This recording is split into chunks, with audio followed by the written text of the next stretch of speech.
ಆತ್ಮೀಯ ಬಂಧುಗಳೇ, ಮಹಾಭಾರತ ಉದ್ಯೋಗ ಪರ್ವ ವಿದುರ ನೀತಿ ಇದರಿಂದ 6ನೇ ಅಧ್ಯಾಯವನ್ನು ತಿಳ್ಕೊಳ್ತಾ ಇದ್ವಿ. ಹೋದ ಭಾಗದಲ್ಲಿ ಎಂಥ ಮನುಷ್ಯರನ್ನೆಲ್ಲ ಯಮರಾಜನ ದೂತರು ನರಕಕ್ಕೆ ಎಳ್ಕೊಂಡೋಗ್ತಾರೆ ಅನ್ನುವಂಥ ವಿಷಯವನ್ನ ಧೃತರಾಷ್ಟ್ರನಿಗೆ ವಿದುರ ಹೇಳ್ತಾರೆ. ಈಗ ಮುಂದುವರೆದು ಏನಾಗುತ್ತೆ ಅಂತ ತಿಳ್ಕೊಳ್ಳೋಣ. ಧೃತರಾಷ್ಟ್ರ ಹೇಳ್ತಾನೆ, ಎಲ್ಲಾ ವೇದಗಳಲ್ಲಿ ಮನುಷ್ಯನನ್ನ 100 ವರ್ಷ ಆಯಸ್ಸಿರೋನು ಅಂತ ಹೇಳಿದರೆ, ಆದರೆ ಯಾವ ಕಾರಣದಿಂದ ಅವನು ತನ್ನ ಪೂರ್ಣ ಆಯಸ್ಸನ್ನ ಪಡೆಯೋದಿಲ್ಲ.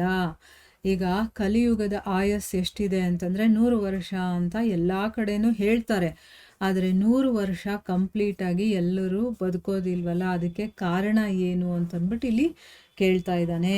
ನೋಡಿ ಏನೇನೆಲ್ಲ ಪ್ರಶ್ನೆಗಳು ಕೇಳ್ತಾ ಇದ್ದಾನೆ ಅಂತಂದ್ಬಿಟ್ಟು. ಈ ಪ್ರಶ್ನೆಗಳು ನಮಗೂ ಬಂದಿರುತ್ತಲ್ವಾ, ಯಾಕೆ ಅಷ್ಟು ಬೇಗ ಸತ್ತೋಗ್ತಾರೆ? ನಮಗೆ 100 ವರ್ಷ ಆಯಸ್ಸಿರುತ್ತಲ್ಲ, ಆದರೂ ಕೂಡ 20 ವರ್ಷಕ್ಕೆ ಸತ್ತೋಗ್ತಾರೆ, 30 ವರ್ಷಕ್ಕೆ ಸತ್ತೋಗ್ತಾರೆ ಅಂತೆಲ್ಲ ನಾವು ಕೇಳಿದ್ದೀವಿ ಅಲ್ವಾ. ಸೊ ಅದಕ್ಕೆ ಈಗ ವಿದುರರು ಉತ್ತರವನ್ನು ಕೊಡ್ತಾರೆ.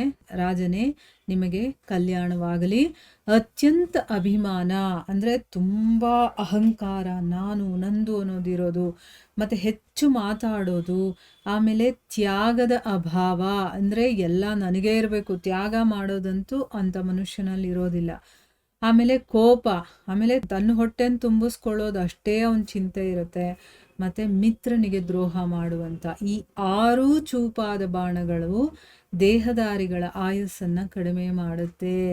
ಇವೇ ಮನುಷ್ಯನನ್ನ ವಧಿಸುತ್ತೆ ಹೊರತು ಮೃತ್ಯು ಅಲ್ಲ ಅಂತ ಅಂದ್ಬಿಟ್ಟು ಹೇಳ್ತಾ ಇದ್ದಾನೆ. ಇದು ನಮ್ಮನ್ನ ಬೇಗ ಸಾಯೋ ಥರ ಮಾಡುತ್ತೆ. ಯಾವುದು? ತುಂಬ ಅಹಂಕಾರ, ಅಭಿಮಾನ ಇರೋದು, ಹೆಚ್ಚು ಮಾತಾಡೋದು, ಆಮೇಲೆ ತ್ಯಾಗ ಮಾಡದೇ ಇರುವಂಥದ್ದು, ಕೋಪ ಜಾಸ್ತಿ ಇರುವಂಥದ್ದು, ಮತ್ತು ತನ್ನ ಹೊಟ್ಟೆ ತುಂಬಿಸ್ಕೊಳ್ಳೋದು ಮಾತ್ರ ಯೋಚನೆ ಮಾಡುವಂಥದ್ದು, ಮತ್ತು ಮಿತ್ರರಿಗೆ ದ್ರೋಹ ಮಾಡುವಂಥದ್ದು. ಈ ಎಲ್ಲವೂ ಕೂಡ ಒಬ್ಬ ಮನುಷ್ಯನ ಆಯಸ್ಸನ್ನು ಕಡಿಮೆ ಮಾಡಿಬಿಡುತ್ತೆ ಅಂತ ಹೇಳ್ತಾ ಇದ್ದಾನೆ. ಮುಂದುವರೆದು ಹೇಳ್ತಾನೆ ಭಾರತ, ಯಾರು ತನ್ನ ಮೇಲೆ ವಿಶ್ವಾಸ ಇಟ್ಟಿರುವಂತಹ ಸ್ತ್ರೀಯ ಜೊತೆಯಲ್ಲಿ ಸಮಾಗಮ ಮಾಡ್ತಾನೋ, ಅಂದರೆ ಈಗ ಒಬ್ಬರು ಯಾವುದೋ ಪರಪುರುಷ ಅಂತ ಇಟ್ಕೊಳ್ಳಿ, ಅವ್ರ ಮೇಲೆ ಅವಳು ವಿಶ್ವಾಸವನ್ನು ಇಟ್ಕೊಂಡು ಅವ್ರ ಜೊತೆ ಇರ್ತಾನೆ, ಆದರೆ ಅವ್ರ ಜೊತೆನೇ ಸಮಾಗಮವನ್ನು ಮಾಡೋದು ಅವನು. ಆ ಒಂದು ವಿಶ್ವಾಸಕ್ಕೆ ವಿರುದ್ಧವಾಗಿ ನಡ್ಕೊಳ್ತಾನವನು, ಆ ರೀತಿಯ ಮನುಷ್ಯ. ಮತ್ತು ಗುರುಸ್ತ್ರೀಗಾಮಿ ಅಂದರೆ ಏನು?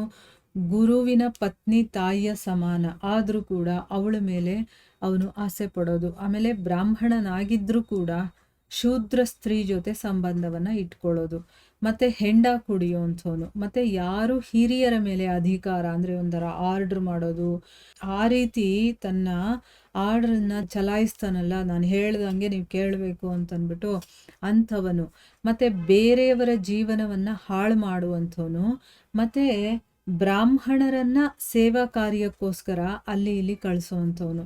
ಈಗ ಬ್ರಾಹ್ಮಣರು ಇರೋದು ನಮಗೆ ಜ್ಞಾನವನ್ನು ಕೊಡೋದಕ್ಕೆ, ಅಂಥ ಬ್ರಾಹ್ಮಣರನ್ನ ಬೇರೆ ಏನೇನೋ ಕೆಲಸಕ್ಕೆ ಅಲ್ಲಿ ಇಲ್ಲಿ ಕಳಿಸೋದು.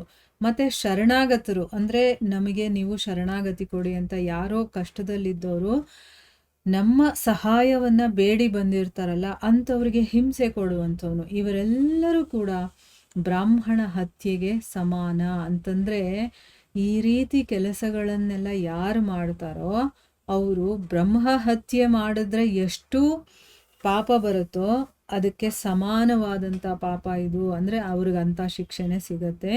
ಇವರ ಸಂಘ ಆಗೋದ್ರಿಂದ ಪ್ರಾಯಶ್ಚಿತ್ತ ಮಾಡ್ಕೊಳ್ಳಿ ಅಂತ ವೇದಗಳ ಆಜ್ಞೆ ಆಗಿದೆ. ಅಂದರೆ ಏನು? ಯಾರ ಸಂಘ ಮಾಡಿದ್ರೆ ನಾವು ಪ್ರಾಯಶ್ಚಿತ್ತವನ್ನು ಮಾಡ್ಕೊಳ್ಬೇಕು, ಅದರ ಬಗ್ಗೆ ವೇದಗಳಲ್ಲಿ ಹೇಳಿದ್ದಾರೆ. ಇಂಥವರ ಸಂಘ ಏನಾದರೂ ನಿಮಗಾಯಿತು ಅಂತಂದರೆ ನಿಜವಾಗ್ಲೂ ಪ್ರಾಯಶ್ಚಿತ್ತ ಮಾಡ್ಕೊಳ್ಳಿ. ಅಂದರೆ ಈಗ ಇಷ್ಟೊತ್ತು ನಾವು ತಿಳ್ಕೊಂಡ್ವಲ್ವಾ ವಿಚಾರಗಳು, ಅಂಥವ್ರು ಏನಾದರೂ ನಮಗೇನಾದರೂ ಸಿಕ್ಕಿ ಅವ್ರ ಸಂಘ ನಮಗಾಗ್ಬಿಟ್ರೆ ನಾವು ಪ್ರಾಯಶ್ಚಿತ್ತ ಮಾಡ್ಕೋಬೇಕು. ಅಯ್ಯೋ ಇಂಥವ್ರ ಸಂಘ ಮಾಡಿಬಿಟ್ವಲ್ಲ ಅಂತಂದ್ಬಿಟ್ಟು, ಯಾಕೆಂದರೆ ವೇದಗಳಲ್ಲೇ ಅದನ್ನು ಹೇಳಿದ್ದಾರೆ. ಇನ್ನು ಮುಂದೆ ಹೇಳ್ತಾನೆ, ಹಿರಿಯರ ಆಜ್ಞೆಯನ್ನು ಪಾಲಿಸುವಂಥವನು, ಹಿರಿಯರು ಏನು ಹೇಳ್ತಾರೋ ಆ ರೀತಿ ನಡ್ಕೊಳ್ಳುವಂಥವನು, ಮತ್ತು ನೀತಿಯನ್ನು ತಿಳ್ಕೊಂಡಿರುವಂಥವನು, ದಾತ ಅಂದರೆ ಕೊಡುವಂಥವನು, ಮತ್ತು ಯಜ್ಞಶೇಷ ಅನ್ನವನ್ನು ತಿನ್ನುವಂಥವನು ಅಂದರೆ ಯಜ್ಞವನ್ನು ಮಾಡಿ ಭಗವಂತನಿಗೆ ಸಮರ್ಪಣೆ ಮಾಡಿ ಉಳಿದ ಅನ್ನವನ್ನು ತಿನ್ನುವಂಥವನು, ಮತ್ತು ಹಿಂಸಾರಹಿತ, ಹಿಂಸೆಯನ್ನು ಮಾಡದೇ ಇರುವಂಥವನು, ಅನರ್ಥಕಾರಿ ಕಾರ್ಯಗಳಿಂದ ದೂರ ಇರುವಂಥವನು. ಈಗ ಏನಾದರೂ ಒಂದು ಅನರ್ಥ ಆಗುತ್ತೆ, ಅದರಿಂದ ಏನೋ ಒಂದು ತೊಂದರೆ ಆಗುತ್ತೆ ಅಂತಂದರೆ ಅಂಥ ಕೆಲಸ ಮಾಡೋದಕ್ಕೆ ಹೋಗೋದಿಲ್ಲ. ಅಥವಾ ನಾನು ಮಾಡೋ ಕೆಲಸದಿಂದ ಬೇರೆಯವ್ರಿಗೆ ತೊಂದರೆ ಆಗುತ್ತೆ ಅಂದರೂ ಕೂಡ ಅವನು ಆ ಕೆಲಸಗಳನ್ನು ಮಾಡೋದಕ್ಕೆ ಹೋಗೋದಿಲ್ಲ. ಅಂಥವನು ಮತ್ತೆ ಕೃತಜ್ಞ.